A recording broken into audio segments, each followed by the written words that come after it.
But I think Disney took it one step further when they put out this incredible statement after they already did all their virtue signaling after we signed the bill, saying this was somehow a violation of human rights and that they would work to see that parents' rights and education were repealed through the legislature. And I'm just thinking to myself, I took an oath to support the laws and Constitution of the U.S. and the state of Florida. I did not take an oath to subcontract out my leadership to a corporation based in Burbank, California. They don't run this state. Dave, it seems like such a loser for these corporations to do these things. I mean, we already joked about Burger King and all the rest of them, but let's talk about Disney in particular. Okay, this is a children's company. Why go this route? They quite literally cannot afford to turn off a nation of parents, a nation of families. They can't afford to do so. They lost like $41 billion in the wake of all this, yet they continue to proceed. Why? Because there is no end to this thing. That's what people don't understand. The woke ideology is a virus, right? And what is a virus? A virus is very easy to catch and very hard to get rid of, right? And, I liken this often to the Alien. Remember the original Alien 1977 movie? If you remember that, the alien is killing everybody aboard the ship.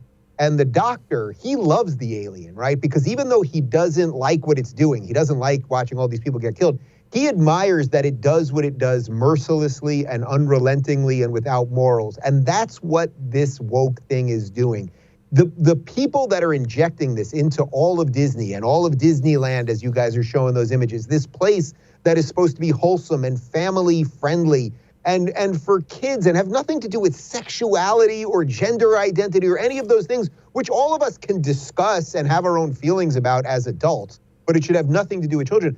They have decided to let activists into their organization to basically run the place. So I'm sure you showed it on your show a couple weeks back when Bob Chapek, who's the CEO of Disney, he does this Zoom call with a bunch of his, diversity people, and they're all talking about their pansexual kids and transsexual aunts and uncles and the rest of it. And he's bowing to them. He's basically saying to them, oh, I'm so sorry, I need to be a better ally. And man, it's like, you are all pathetic. And the only thing that any of us that can do that want to fight this, the only thing we can do is disassociate, separate, and make sure that whatever institutions we're building, whether it's literally a new burger joint, whether it's a new entertainment company, whatever, a freaking shoe repair store, that you never let this ideology in because it is here to destroy. Jesse, it's a lot easier to destroy than build. That's why the wokesters never build anything. Have you noticed that? They destroy things. They never build anything. Dave, you've brought this up a couple times, and I love that you talk about this because you're one of the leaders on this, and we need people to be about basically a parallel economy, a parallel but separate society. And I agree with you wholeheartedly. I think we need to be pushing a lot more in that direction. I'll be devil's advocate to myself and to you. Doesn't that separate the nation? You can't have one nation and two separate economies, can you? Well, we sort of have it already, right? So the idea of it, I know, is scary to a lot of people, right? And look, we are the United States of America, but we have to have an honest conversation about what makes us united. As you know, for the last 8 years of my life, I lived in California, and then 6 months ago, I moved to the free state of Florida. I can tell you, after living here for 6 months, I feel like I live in a different country. I want nothing to do with California. I want nothing to do with the high taxes and high crime and homelessness everywhere and bad roads and drugs and all of that stuff. And guess what? I have nothing to do with it because in Florida, we're doing all of that stuff right, in large part because the people were wise enough to vote for the guy that you showed earlier, Ron DeSantis.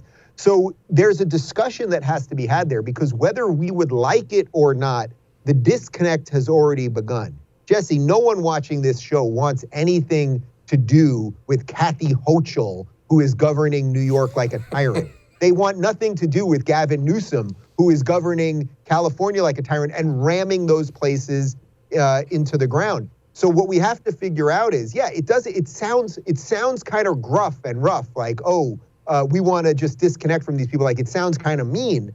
But I think it's the most sort of honest way we can deal with this, because also that's not asking the government for help. That's saying, hey, what are you going to do in your life to make sure that you and your friends and family and community are protected from this nonsense, because it ain't going to stop. Don't miss Jesse Kelly Breaks History, Che Guevara, the latest episode of a new series available now exclusively for First TV supporters. Visit the First TV app or thefirsttv.com to subscribe and start watching today.